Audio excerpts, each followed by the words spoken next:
आता वळूया चर्चेच्या मुद्द्याकडे।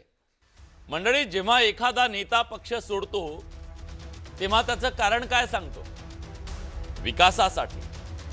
सध्या महाराष्ट्राच्या राजकारणात अशा विकास पुरुषांचा अक्षरशः ऊत आलाय। त्यांना विकासाने अक्षरशः झपाटलंय, भूत लागलंय, भूत विकासाचं त्यांना।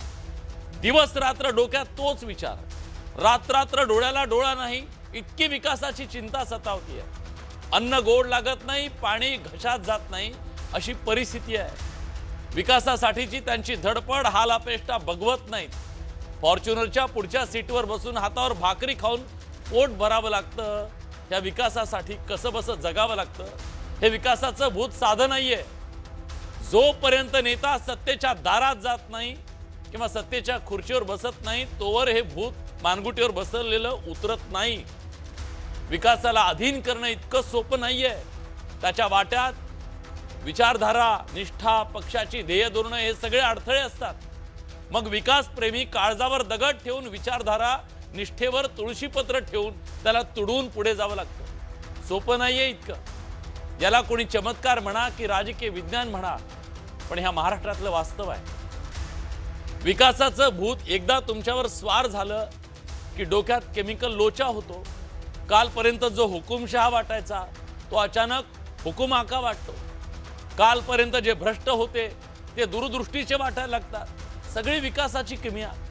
विकासासाठी पक्ष बदलणारे नेते इतके संवेदनशील असतात, एकदम त्यांना जनतेचा विकास फक्त आपण खुर्चीवर बसलो की करता येतो असं वाटतं, आणि खुर्ची गेली की मग विकासाचा कणा मोडून पडतो। आता हेच बघा, शरद पवारांच्या राष्ट्रवादीच्या राखी जाधव कालपर्यंत पक्षाचे तिकीट वाटप करत होत्या, सांगत होत्या विकासासाठी आपल्याला लढायचं, पण एका दिवसात भाजपमध्ये गेल्या।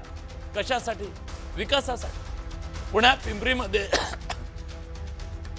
दोन राष्ट्रवादी एकत्र आल्या। कशासाठी? विकासासाठी।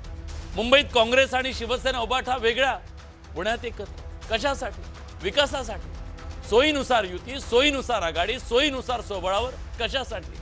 विकासासाठी। विचार बदलणं हे धोरण, निष्ठा बदलणं परिपक्वता, आणि सगळ्यात विकास म्हणणं ह्या सगळ्याला फॅशन बनली आहे। तो एक राजकीय मास्क आहे। जोपर्यंत लोक मास्ककडे बघून टाळ्या वाजवतील ना तोपर्यंत हा मास्क कधीच निघणार नाही। जनता विसरते म्हणून हे सगळं सुरू आहे।